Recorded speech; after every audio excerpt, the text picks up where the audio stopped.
Dr. Hassan Al-Hassan is a senior fellow for Middle East policy at the International Institute for Strategic Studies and is now joining us live from Bahrain. Welcome to WION The World is One, Dr. Hassan. Thank you very much. What do you think of Israeli Prime Minister Benjamin Netanyahu's plan or strategy to target or even launch an offensive in Rafah?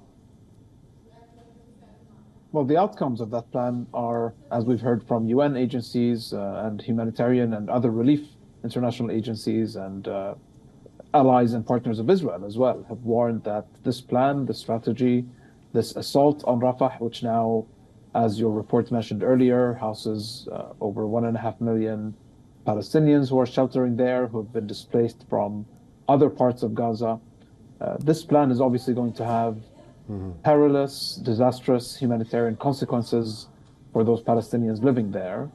It also poses a threat to Egypt, which has said that through unofficial channels that this would be seen as posing a grave risk to the Egyptian-Israeli peace treaty. And so obviously this is going to be a hugely inflammatory move that could further escalate regional tensions. We could see another round of regional tensions as a result of this, and obviously have, most importantly, disastrous humanitarian consequences for the 1.5 million Palestinians sheltering there. Dr. Hassan, is Netanyahu liable of committing war crimes, especially with the latest offensive in Rafah? Because initially the defense forces had issued evacuation notices to Palestinians to move southwards, and now they're targeting the south. What's going on here? Well, it's clear that there are not really any safe zones in the Gaza Strip any longer. We've seen Israel systematically target those areas that it had previously declared as being safe. And we've seen Palestinians being displaced over and over again in what seems to be a ceaseless campaign by the Israelis really to go after Hamas, irrespective of the cost to Palestinian lives and irrespective of international humanitarian law. Now, I'm not the best placed person to comment on whether Israel is committing war crimes, but fortunately, we have an ICJ ruling with provisional measures that suggest that Israel may be plausibly committing genocide, contraventions of the Genocide Convention. We've seen allegations by human rights organizations that allege that Israel has committed many war crimes.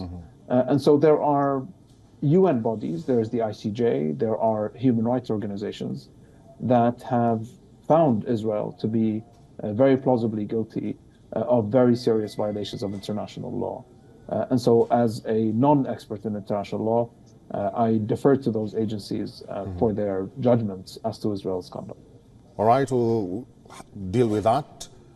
If the offensive does happen, where can the Palestinians who are stuck in the south go? Because Egypt will not let them in. And what about the Arab countries? Will they allow them in?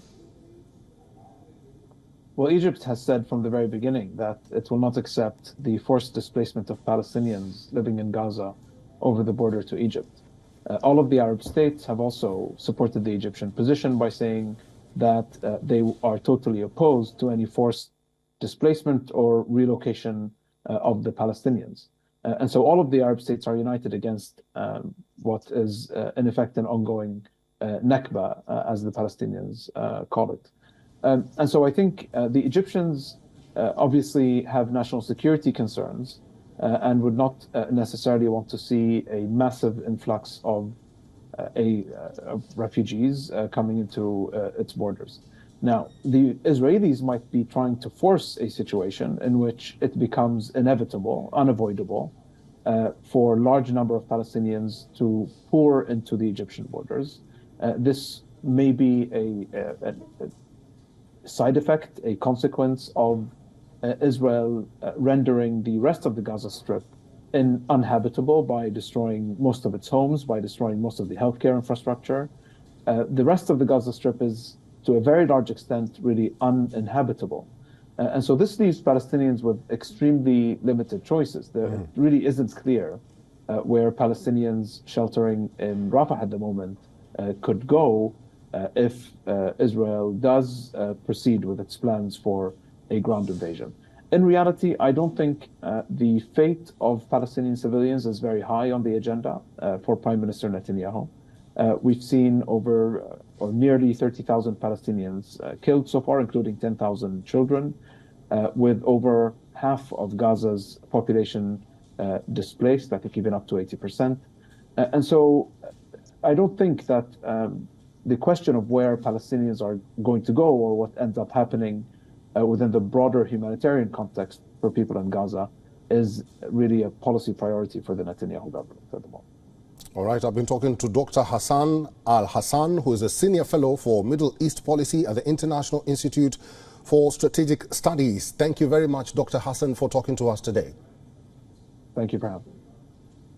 WION is now available in your country. Download the app now and get all the news on the move.